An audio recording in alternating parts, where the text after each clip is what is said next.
আসসালামু আলাইকুম বন্ধুরা। তো সমাজে যদি আমরা বিশৃঙ্খলা সৃষ্টি করতে চাই তাহলে নারী আর ধর্ম এই দুটো ব্যবহার করলেই চলবে। কুমিল্লায় যে ঘটনাটা, এটা আজ থেকে 3 দিন আগের ঘটনা। সেখানে পরকীয়া, তাও আবার একাধিক ব্যক্তির সাথে পরকীয়া। তাদের নিকট বড় ভাই ছোট ভাই দুইজনের সাথেই পরকীয়া করে। তখন ওই বড় ভাইয়ের সাথে পরকীয়া ধরার জন্য ছোট ভাই রেডি ছিল। যখনই বড় ভাই ওই মহিলার ঘরে ঢুকলো, তারপরে সরাসরি ভিডিও, সরাসরি দুইজনকেই কিন্তু মারা হয়েছে। মারার পরে ভিডিওটা প্রচার করা হয়েছে এবং তারা তারপরে ধর্ষণ মামলা করতে গেছে। তো এর পাশাপাশি আমাদের হিন্দু ধর্মের লোকেরা তো হিন্দু নারীদেরকে ধর্ষণ করা হচ্ছে, ভারতের দাদাবাবুরা তো হিন্দুদেরকে মেরে ফেলাচ্ছে, বাংলাদেশের সোশ্যাল মিডিয়ারা তো মূল নিউজটা না জেনে, আমরা সংবাদপত্রের কাছে আশা করি যে তারা গ্রাউন্ড রিয়েলিটি তুলে ধরবেন। কারণ ওভারঅল মানুষের পক্ষে কখনোই মূল ঘটনা জানা সম্ভব না যতক্ষণ পর্যন্ত ঘটনাস্থলে না পৌঁছানো যায়।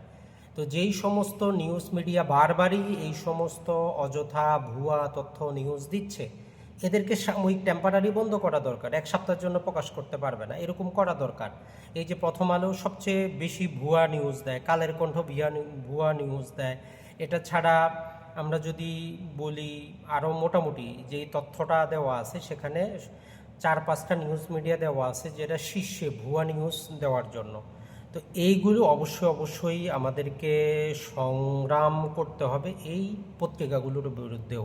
কারণ সোশ্যাল মিডিয়া এমন একটা জায়গা, দাঙ্গা লাগানোর ক্ষেত্রে এটা কিন্তু সবচেয়ে কার্যকর জিনিস।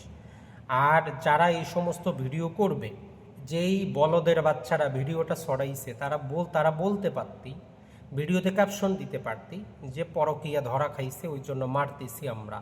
এই না, এখন এই ক্যাপশন না দেওয়ার কারণে, আর যেহেতু এখন রহিম করিম সবার হাতে মোবাইল, সবাই এখন টিকটকার, সবাই এখন ইউটিউবার, সবাই এখন ফেসবুকার, যে যেভাবে পারতেছে সেভাবে কিন্তু নিয়ে আসতেছে ফেসবুকে তথ্য ভিডিওগুলা। তো এই জন্য বাংলাদেশে যে সাইবার সুরক্ষা আইনটা করা হয়েছে, ওইটাও স্বৈরাচারী হাসিনার আমলের তুলনায় এইটা অনেকটা নড়বড়ে, শক্ত কিছুই কিন্তু দেওয়া নাই। তো এগুলো অবশ্যই প্রতিরোধ করতে হবে। এটা ছাড়া আমাদের প্রতিটা স্তরের সচেতনতা বাড়াইতে হবে, প্রয়োজনে ফিল্টারেশন করতে হবে। কারণ অবাধ তথ্য প্রবাহ যেমন দরকার, অবাধ আমাদের এই যে সোশ্যাল মিডিয়া যদি আমরা করতে যাই, আমাদের উপর কিছু রেস্ট্রিকশন অবশ্যই আরোপ করতে হবে। না হলে দেখবেন যে আজকে এর মানহানি, কালকে ওর মানহানি, পরশুদিন ওর মানহানি।